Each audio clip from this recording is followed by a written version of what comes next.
Kantor media pemerintah Gaza menyatakan pemboman dan serangan darat Israel telah menghancurkan hampir 90% infrastruktur di jalur Gaza, menyebabkan wilayah itu berada di ambang kehancuran total.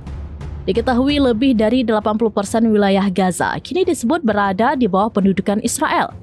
Sekitar 2 juta warga sipil telah dipaksa mengungsi berulang kali akibat serangan yang terus berlanjut.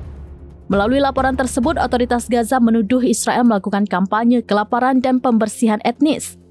Disebutkan selama 2 tahun terakhir, lebih dari 200.000 ton bahan peledak telah dijatuhkan di Gaza. Bahkan wilayah yang disebut sebagai zona kemanusiaan aman di Al-Mawasi pun tidak luput dari serangan dan telah dibom lebih dari 130 kali. Sistem kemanusiaan di Gaza kini dikatakan berada di titik kritis.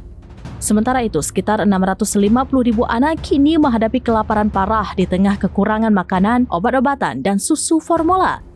Selain fasilitas kesehatan, dunia pendidikan juga hancur. Sebanyak 95% sekolah di Gaza rusak dengan 165 lembaga pendidikan hancur total. Sedikitnya 13.500 siswa, 830 guru, serta hampir 200 akademisi dan peneliti dilaporkan tewas dalam serangan.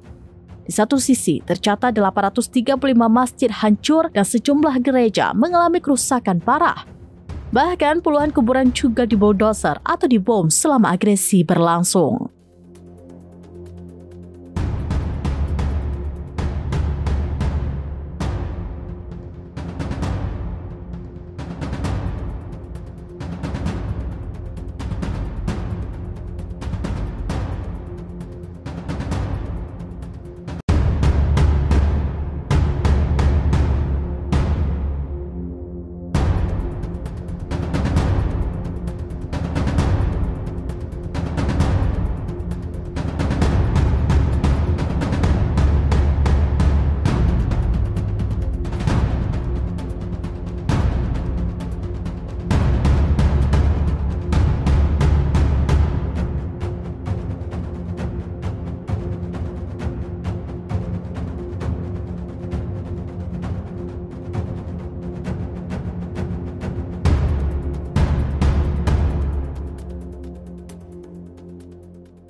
Download Tribun X sekarang, menghadirkan lokal menjadi Indonesia.